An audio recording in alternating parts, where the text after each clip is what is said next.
Yan. Hello guys. Ito si Sir, kauna-unahang homeowners dito sa Kaya.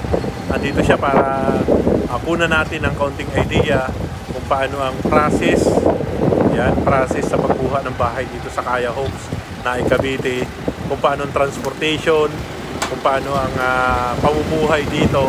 At ito, ahin din na rin po natin at least malaman po at magkaroon po tayo ng idea kung anong pinakamalapit na school dito at paano ba ang pagbibenta ng Kaya Homes. Sir? Hello, good afternoon po sa inyo. Ako po si Mr. Ricky Ocampo, residente dito ng Kaya Homes. Residente ako dito nung nakaraang pang October 27, ako unang tumira dito. Okay naman dito, ayos dito kasi dito maganda klima dito. Hindi kagaya sa ibang kuwan na Maynila o kaya mga malapit sa Maynila, itong Cavite, na itong Bacoor o kaya Dasma, iba-iba talaga ang klima dito. Dahil ito po, dito sa Naik, papuntang ano na to diretsong Indang, tapos diretso ka na rin papunta ng Tagaytay. 20 kilometers na lang po, Tagaytay na tayo dito. Napakaganda. Sa gabi sir, nag-pumpa ba kayo? Gumagamit po ba kayo ng electric? Yan lakas ng hangin na yan. Minsan gumagamit kami ng electric fan. Pinapatay na ho namin sa madaling araw. Alas 12 lang, pinapatay na namin ang electric fan. Dahil malamig, medyo malamig nga ho ang hangin. Kumusta naman po yung paglabas nyo dito? Kasi siyempre Kaya Homes, Barangay Palanggi. Opo, ganito po yan. Dito po, pagka galing po sa labas, isang tricycle lang po papunta ng bayan.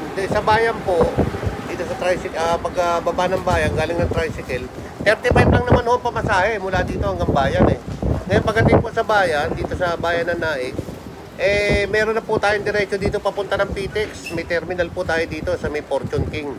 Yan po sa kaya ng Pitex, yung mga Saulog, itong St. Anthony, bus line, tsaka ibang mga, marami pong ibang bus liner dito na bumabiyahe. Meron naman po kayo ditong bilihan. Alam mo, yung mga alam mo na yung mga pang-araw-araw. Meron po. Malapit din po dito. Dito, pagka sumakit kayo tricycle, 20 pesos lang naman yung pamasahe dito sa Belmont Place.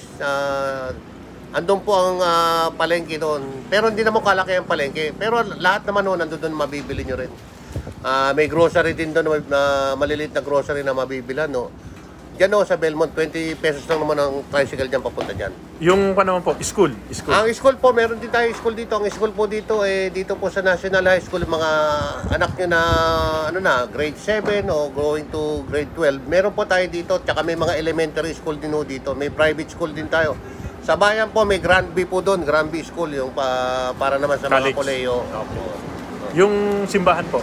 Simbahan, meron po rin tayo dito, yung San Isidro Labrador, malapit tayo dito. Papunta na bago lumabas pa ng bayan.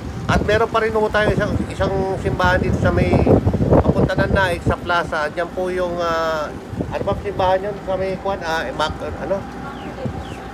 Immaculate Conception Parish Church. Okay.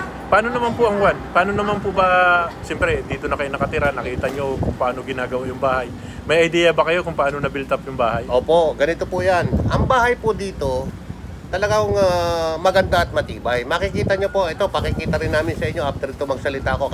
Baka sabihin nyo na nagsisinungaling ako, makikita nyo po ito after na magsalita ako. Ito mga po, ang ginagamit po nilang hollow block dito is jack built. Ang kapal po nito ay 6 pulgada. Matigas po yung, hindi po plikas ang ginagamit dito. Pati po bakal dito, standard size po, kung 16mm, 16mm, makikita nyo. Tapos ito pong pagitan lahat ng kabahayan na to, meron po itong load bearing na tinatawag, load bearing. Lalagyan nila ng kaya nila, lalagyan ng bakal pa yan, paligid yan. Basta lahat po ng paligid ng kabahayan may bakal po. Hindi kagaya po sa iba, pundasyon lang ang pinapakalan, tapos maglalagay na sila ng hollow block. Dito po, talagang lalagyan nila ng bakal paligid, ng pinakapundasyon ng kabahayan. Basta pati walling, ilalim po ng walling may bakal po. Tsaka bubuhusan, tsaka palang maglalagay ng hollow block. Ganun po. Okay po. Sa ngayon po, marami na po tayong mga RFO unit. Marami pa tayo available na RFO unit ngayon. Sa ngayon, meron din tayo ongoing construction unit. Meron din, depende. May non-RFO din po. Okay. Sige po, maraming salamat po, Sir Ricky. Okay, sa maraming invitation salamat din na Sir Arnold sa panayam sa akin. Maraming salamat. niyo. Okay po, thank you po.